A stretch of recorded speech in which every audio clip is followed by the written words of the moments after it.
และต่อไปขอเชิญบรรดาทานทำส้มกันแข่งขัน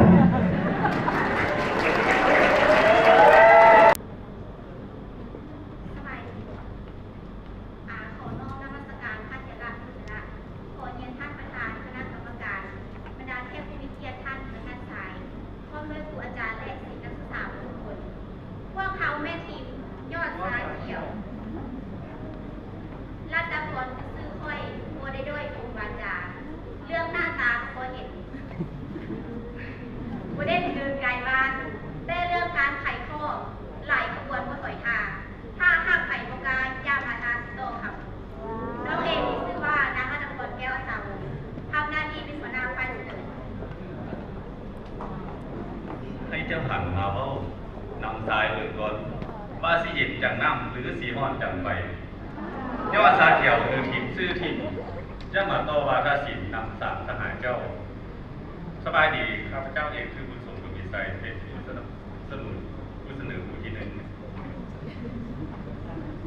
ดูรัดเป็นชื่อค่อยคมเด่นมีเสน่ห์รูปภาพแต่โอเคดังพินวันหูระดับผู้ยังยามวาจาคำกล่าว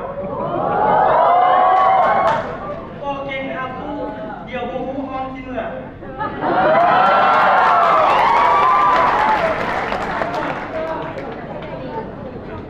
ข้าพเจ้าชาวดุรัตมาริทรผู้สนับสนุนฝ่ายเสนอผู้ที่สองข้อขอบใจจะได้ต่อไปขอเชิญทีมสามสหายขึ้นเสนอตัวพวกเขาคือทีมสามสหายเฮียนอยู่สายภาษาลาวมีความห้าวทักษะแข่งขันพร้อมแสดงลีลาท่าทางบ่ให้คาวาจาผู้ใดป้องยังไปมีเหตุและผลเท่าสามคนเกี่ยวพร้อมมาดีโตครั้งนี้ชนะแน่นอน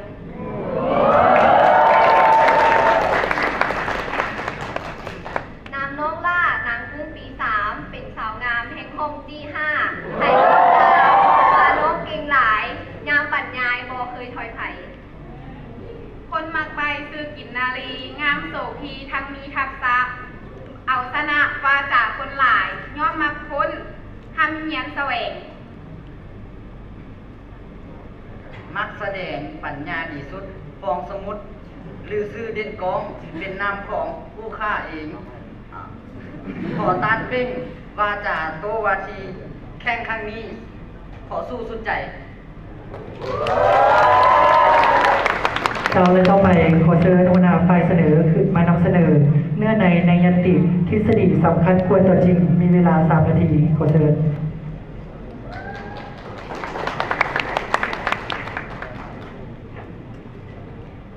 ขอกล่าวคำว่าสบายดีอีกครั้งมื้อนี้น้องเองจะมาเสนอในยันติที่ว่าการเรียนทฤษฎีสำคัญกว่าการปฏิบัติตัวจริงก่อนอื่นทำมารู้เกี่ยวกับคำว่าทฤษฎีเสียก่อนเนาะทฤษฎีคือสมมติฐานที่ได้รับการตรวจสอบและทดลองมาหลายครั้งจนสามารถอธิบายข้อเท็จจริงและสามารถคาดคะเนเหตุการณ์หลายๆอย่างได้อย่างถูกต้องและมีเหตุมีผลจนสามารถเป็นที่ยอมรับของสังคมทั่วไปดังนั้นยังรู้แล้วว่าทฤษฎีมีความสำคัญอย่างล่วงหลายเนาะเพราะว่าในทุกๆมื้อนี้สิ่งสำคัญที่สุดก่อนเราจะไปปฏิบัติหน้าที่เวียกงานสิ่งใดสิ่งหนึ่งก็ล้วนแล้วเริ่มเรียนจากทฤษฎีเป็นจุดพื้นฐานสมมติเปรียบว่าเพื่อนว่าถ้าคนใดที่บ่มีทฤษฎีก็เปรียบเหมือนดังคนตาบอดเป็นยังเพื่อว่าแนวนั้นถ้าคนที่บ่มีทฤษฎีก็เหมือนคนที่บ่มีทางออกบ่มีแนวทางการปฏิบัติถ้าเจ้าไปปฏิบัติหน้าที่เวียกงานสิ่งใดหนึ่งเจ้าบ่มีสิ่งที่นำพาหรือว่าคนคิดแนวทางล่วงหน้าถ้าเจ้าไปปฏิบัติก็บ่สามารถสำเร็จได้เต็มเม็ดเต็มหน่วยก็เปรียบเหมือนดังในปัจจุบันนี้เองน้องเองก็ถือว่าอยู่ในห้องโต้เรื่อง2เขาเนาะก็ถือว่าในช่วงระยะนี้ก็ถือว่าเริ่มเขียนบทโครงการจบชั้นปริญญาตรีซึ่งว่าการเขียนบทโครงการจบชั้นครั้งนี้สิ่งปัญหาหรือปัจจัยหลักๆสำคัญที่สุดในการเขียนบทโครงการก็แม่นทฤษฎีที่จะนำเอามาเป็นบทอ้างอิงในการเขียนบทเพราะว่าอย่างการที่เขาจะเขียนบทเขาจะสามารถเขียนเองคิดเองเองก็ว่าสามารถเป็นไปได้เพราะว่าผู้มีคนเชื่อมั่นผู้มีคนยอมรับฉะนั้นสิ่งสำคัญที่สุดเขาต้องมีอาศัยทฤษฎีเพื่อเป็นบทอิงและมาสนับสนุนให้แก่การเขียนบทและถ้าเขาไม่มีทฤษฎีเด้เขาจะสามารถเขียนบทได้บ่ท่านผู้ชมนี่ก็แสดงให้เห็นเลยว่าถ้าเขาไม่มีทฤษฎีเขาก็สามารถดำเนินได้เพียง ตัวคนเดียวบ่เปรียบอย่างก็เหมือนรัฐบาลของเฮาเนาะในการปกครองของพวกเฮายังเดินตามทฤษฎีของลัทธิมาร์กเลนินนี่ก็แสดงให้เห็นว่าทฤษฎีมีความสำคัญและจำเป็นอย่างหลวงหลายสมัยดีอีกครั้งเนาะข้าพเจ้าตัวแทนฝ่ายค้านจะมาขอค้านทุกคำเว้าและวาจาของฝ่ายเสนอที่เสนอมาสำหรับทฤษฎีสำคัญกว่าการปฏิบัติตัวจริงเจ้าเอาหลักฐานอย่างมายั่งยืนว่าทฤษฎีแม่นสำคัญกว่าตัวจริงจากเจ้าที่จะมีทฤษฎีจากก็จะมีหลักการมีปึ้งตำราเฮียนมีทุกสิ่งทุกอย่างมีเนื้อในใจความที่มาถ่ายทอดสอนกันอยู่ทุกมือนี้มันได้จากการปฏิบัติตัวจริงหลายอย่างทอดโฮมกันมาทอดโฮมจากประสบการณ์เพื่อมาเขียนขึ้นเป็นหลักสูตรเป็นทฤษฎีให้เจ้าได้ศึกษาค้นคว้านั่นก็คือว่าการปฏิบัติตัวจริงแม่นเกิดขึ้นก่อนการปฏิบัติตัวจริงแม่นความชัดเจนที่เกิดจากการกระทำอันจริงได้สัมผัสกับเหตุการณ์ตัวจริงดังคำสุภาษิตที่ว่า10 ไม้แหลมบ่ฮอเล็กปู10 คู่หูบ่ฮอนุ่มผู้เคยถ้ามีคนกล่าวบอกจะว่าน้ำตาลมันหวานถ้าเจ้าบ่ได้ไปลองชิมรสชาติของน้ำตาลเจ้าจะรู้ได้แนวไหนว่าน้ำตาลมันหวานแท้หรือบ่มันเป็นแนวไหนรสชาติของความหวานฉะนั้นการปฏิบัติตัวจริงสำหรับการปฏิบัติตัวจริงมีความสำคัญแนวไหนมีหลักฐานที่ยั่งยืนได้ว่าเมื่อเจ้าเรียนในการศึกษาชั้นกลางชั้นสูงหรือปริญญาเป็นอย่างต้องมีการฝึกงานมีการปฏิบัติตัวจริงลงพื้นฐานลงตรวจสอบลงศึกษาลงท้องถิ่นคนครัวถ้าการปฏิบัติตัวจริงมันบ่สำคัญเป็นอย่างที่ต้องมีการฝึกงานเพื่อจะได้ไปผ่านงานนั้นไปประกอบเข้าในการเฮ็ดเฮ็ดงานทำถ้ามันบ่สำคัญเป็นอย่างเขาต้องฝึกงานแม่บ่ฮัดผู้ฟัง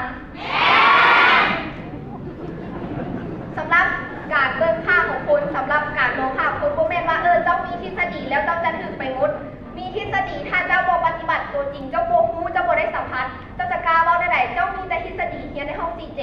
ยังบ่เคยลงปฏิบัติยังบ่เคยพบสู่โลกภายนอกเจ้าจะรู้ได้ใดว่าเจ้าเก่งเจ้าใดก็คือคำว่าที่ว่าค่าขอ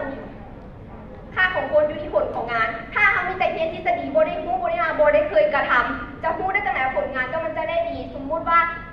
ยกตัวอย่างก็คือถ้าเจ้าเป็นสร้างแปลงรถเจ้าเฮียนแต่ทฤษฎีอยู่ในห้องน็อต5น็อต10เจ้ายังบ่เคยเห็นเมื่อเจ้าไปแปลงรถเจ้าสิรู้ได้ว่าอันใดเป็นน็อต5อันใดเป็นน็อต10ถ้าเจ้าบ่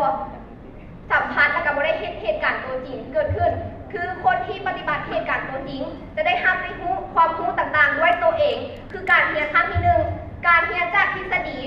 เฮาเรียนมาจากความรู้ของคนอื่นที่ถ่ายทอดให้เฮาแน่ใจบ่ว่าเขาจะเรียนได้ 100% ในทฤษฎีนั้นๆก็คือครูที่สอนเฮาหรือว่าสื่อการสอนที่สอนเฮามันได้มาจากหลายๆสื่อที่แตกต่างกันเจ้ามั่นใจได้ในระดับว่าเจ้าสิรู้จักคือตัวจริงที่เจ้าไปสัมผัสมามันอาจจะมีการบิดเบือนการถ่ายทอดหลายๆรุ่นหลายๆสมัยมันอาจจะมีการตกเหี้ยเสียหายไปก็เป็นได้ก็คือการเจ็ดศพการเจ็ดศพเจ้าถ้าเจ้าว่าการเจ็ดศพเจ้าก็ร้องเขาเพราะเจ้าบ่รู้เจ้าบ่ได้ประสบการณ์ตัวจริงสำหรับข้าพเจ้าเองขอย้ำจุดยืนว่าการเรียนตัวจริงแม่นสำคัญกว่าที่